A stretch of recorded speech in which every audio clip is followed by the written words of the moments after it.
আসসালামু আলাইকুম ওয়া রাহমাতুল্লাহ। আজ আমরা জান্নাতে প্রবেশের ২২টি উপায় জানব। আল্লাহ তাআলা দুনিয়াতে এমন কিছু উপায় ও উপকরণ দিয়েছেন যাতে করে যারাই সেই মোতাবেক আমল করবে তারা কিয়ামতের দিন সেই মহান পুরস্কার জান্নাত লাভে ধন্য হবে। তাই এই ভিডিওতে ২৩টি উপায় তুলে ধরা হলো যা দ্বারা পরকালে মহাপুরস্কার জান্নাত লাভে ধন্য হওয়া যাবে। তা হল নম্বর ১, মনে প্রাণে আল্লাহ তাআলাকে এক বলে সাক্ষ্য প্রদান করা। রাসূল সাল্লাল্লাহু আলাইহি ওয়াসাল্লাম বলেছেন, যে ব্যক্তি আল্লাহ তাআলার সন্তুষ্টির উদ্দেশ্যে বলবে লা ইলাহা ইল্লাল্লাহ, আল্লাহ তাআলা তার জন্য জাহান্নাম হারাম করে দিবেন।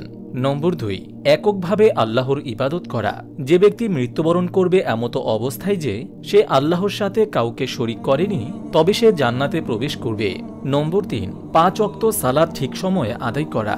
রাসূল সাল্লাল্লাহু আলাইহি ওয়াসাল্লাম বলেন, আল্লাহ তাআলা প্রত্যেক মুসলিম ব্যক্তির উপর দিনে রাতে ৫ ওয়াক্ত নামাজ ফরজ করেছেন।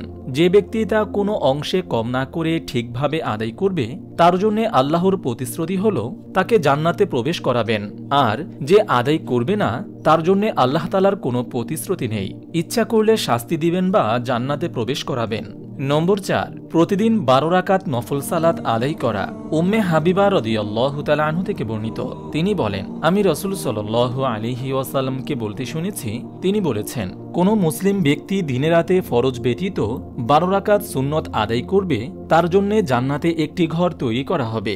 এই ১২ রাকাত নামাজ হল জোহরের আগে ৪ এবং পরে ২, মাগরিবের পরে ২, এশার পরে ২ এবং ফজরের আগে ২ রাকাত। নম্বর ৫, আসর ও ফজর নামাজ। রাসূল সাল্লাল্লাহু আলাইহি ওয়াসাল্লাম বলেছেন, যে ব্যক্তি ২ ঠান্ডার নামাজ আদায় করবে সে জান্নাতে যাবে। নম্বর ৬, ওযু করার পর একনিষ্ঠ হৃদয়ে ২ রাকাত নামাজ আদায় করা। রাসূল সাল্লাল্লাহু আলাইহি ওয়াসাল্লাম বলেন, যে কোনো ব্যক্তি সুন্দরভাবে ওযু করে একাগ্রতা ও একনিষ্ঠতার সাথে ২ রাকাত নামাজ আদায় করে তার জন্য জান্নাত অবধারিত হয়ে যায়। নম্বর ৭, প্রত্যেক ফরজ সালাতের পর আয়াতুল কুরসি পাঠ করা। রাসূল সাল্লাল্লাহু আলাইহি ওয়াসাল্লাম বলেছেন, যে ব্যক্তি প্রত্যেক ফরজ সালাতের পর আয়াতুল কুরসি পাঠ করবে তাকে জান্নাতে যাওয়া থেকে মৃত্যু ব্যতীত কোনো কিছুই বাধা দিতে পারবে না। নম্বর ৮, আল্লাহর সন্তুষ্টির উদ্দেশ্যে রোজা রাখা। রাসূল সাল্লাল্লাহু আলাইহি ওয়াসাল্লাম বলেছেন, যে ব্যক্তি আল্লাহর সন্তুষ্টির উদ্দেশ্যে একদিন রোজা রাখবে আল্লাহ তাআলা তার বিনিময়ে তাকে জাহান্নাম থেকে ৭০ বছরের দূরত্বে রাখবেন। নম্বর ৯, ওযুর দোয়া পাঠ করা।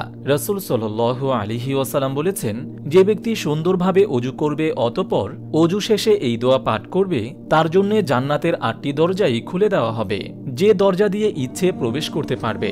দোয়াটি হল, আশহাদু আল্লা ইলাহা ইল্লাল্লাহু ওয়াহদাহু লা শারীকা লাহু ওয়া আশহাদু আন্না মুহাম্মাদান আবদুহু ওয়া রাসূলুহু। নম্বর ১০, সাইয়্যিদুল ইস্তেগফার পাঠ করা।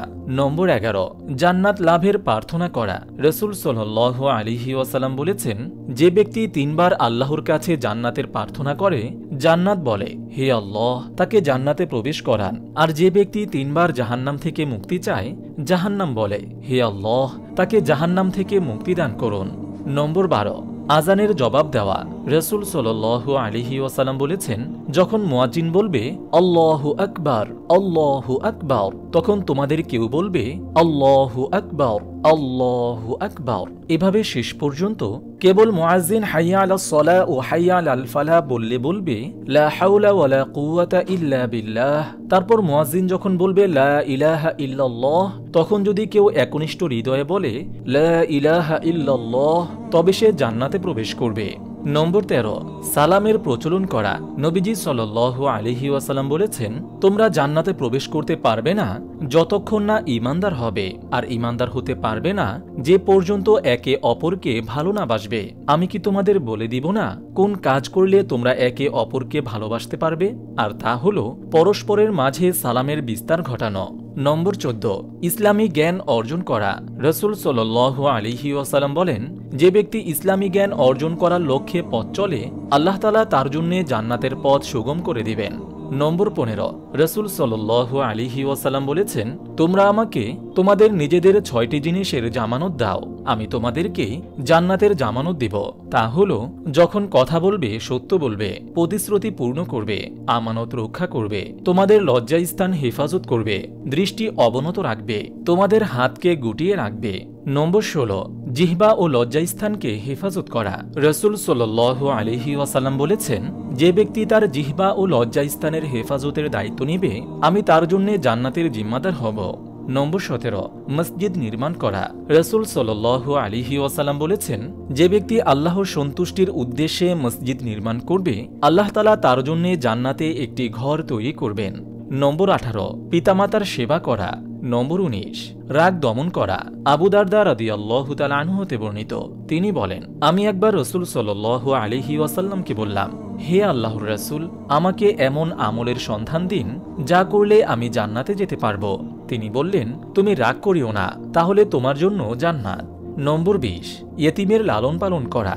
রসুল সাল্লাল্লাহু আলাইহি ওয়াসাল্লাম বলেছেন, আমি এবং ইয়েতিমের লালন পালনকারী জান্নাতে এভাবে থাকব। তিনি শাহাদাত ও মধ্যমা আঙ্গুলি দ্বারা ইশারা করে দেখালেন এবং উভয়ের মাঝে একটু ফাঁক করলেন। নম্বর 21, স্বামীর আনুগত্য করা। রসুল সাল্লাল্লাহু আলাইহি ওয়াসাল্লাম বলেছেন, কোনো মহিলা যদি 5 ওয়াক্ত নামাজ আদায় করে, রমজান মাসে রোজা রাখে, তার গুপ্ত অঙ্গের হেফাজত করে এবং তার স্বামীর আনুগত্য করে, সে জান্নাতের যে কোনো দরজা দিয়ে ইচ্ছা প্রবেশ করতে পারবে। নম্বর 22, আল্লাহর নাম মুখস্থ করা। রসুল সাল্লাল্লাহু আলাইহি ওয়াসাল্লাম বলেছেন, নিশ্চয়ই আল্লাহ তাআলার 99টি নাম রয়েছে, যে তা মুখস্থ রাখবে সে জান্নাতে প্রবেশ করবে।